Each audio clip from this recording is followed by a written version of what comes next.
We have the body cam videos. Yeah, we have those 9 body cam videos that she shows in this, which is very interesting. All right, let's see that, and then we'll get back to Mindy. We are not. We don't have any. You can hear the shots being fired in the background. A lot of shots being fired.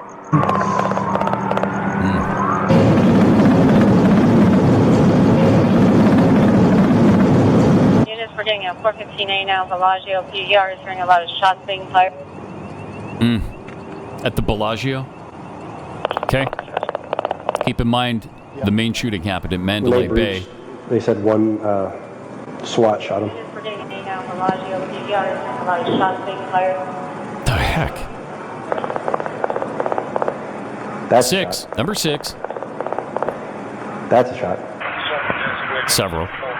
Yeah. Good bump stuff. Well, right here. Go.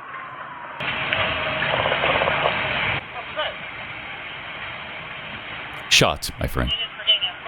Bullets being fired from a gun. You're a police officer. You should probably know that. It does sound like machine gun. It does. See, he knew that. A lot of shots being fired.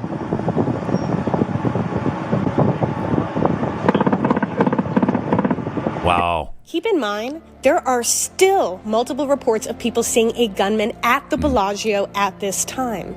Interesting. Jeez. Mindy, was a machine gun ever found? I mean, it certainly sounded like that was a machine gun. Well, it certainly sounded like it, but I think worth mentioning is this is after Paddock was found dead. That is kind of worth mentioning. That is interesting. Yeah. Yeah, little aside there. The killer was already killed. He was dead. It was like 11:30, I think, What? and all the police scanners picked it up. So, Wow. and then you even hear where they reiterate that they believe that SWAT had shot him. Yeah. How do you make that mistake? Yeah. So that audio that That's crazy. we just played there from your documentary alluded to what was happening at the Bellagio. I mean, that is something that gets overlooked. Yeah, that's a separate place. Yeah, talk to us about, first of all, how far that is from where the shooting occurred and what was going on over there according to eyewitness accounts. There were gunshots, there was broken glass. I mean, there was all kind of witness testimony in this. Obviously, you can hear it over the scanner. The cops are hearing it. It's getting picked up on their scanners. This is after the shooting is over. So it doesn't match, the story Lombardo's selling. And, I would love to look at the casino footage, but but doesn't seem to exist. Seems kind of important thing to keep, especially when this is going on. It's only 911 So calls. there's no footage alas. of that at all either. No, other than the body cam footage we sued for and like people's testimony of when they were there from their cell phones. There's no casino footage whatsoever, and there's cameras everywhere in this town. And I'll be surprised there's one coming out of the toilet, honestly. Right. What was the significance of Paddock's home? Wasn't his door open or something when police went over there? Oh, the wind blew it open. Yeah. The cops. Oh, I hate when that happens. All the time. Oh, man. And they believe the wind blew it open because if I had a nickel for every time the wind has blown my front door open at my house, I wouldn't be doing this. I'll tell you, I'd be so wealthy. Because, man, that happens all the time.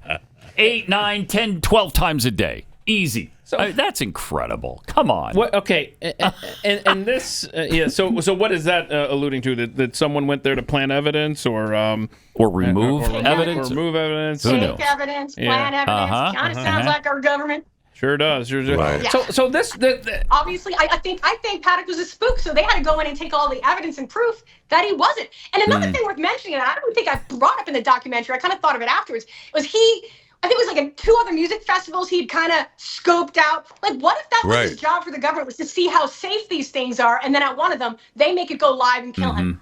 I mean, that's within the realm of possibility, too. That's a theory. Yeah, it's an educated theory. It's a better hypothesis than anything else they're given.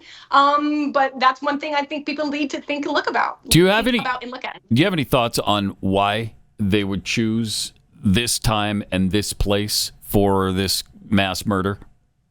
They controlled all our politicians. You don't understand how corrupt Nevada is here. For the third or second time, we just had an election where I'm a libertarian, so my vote doesn't matter in the primary. But my other half's a Republican. He never sent it in, but the Secretary of State's website said it did, while it's sitting on our counter, as were hundreds of other people on Twitter. And they go, "Oh, it's a glitch."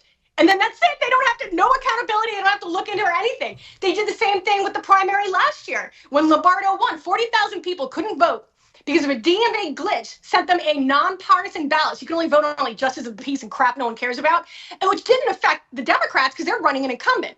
And yeah, the margin of win, of course, was way less than that. It should have been a redo right there. But the government controls everybody here, just like our old incident commander for this shooting got sent to Maui, got a raise, and then magically that catches fire and they send people the wrong way and the fire hydrants are off and there's all these missing children no one wants to talk about. Yeah, you cover that up there too, but I'll say it. I mean, I'm tired of this. We're barely going to have a country in 6 months anyway. The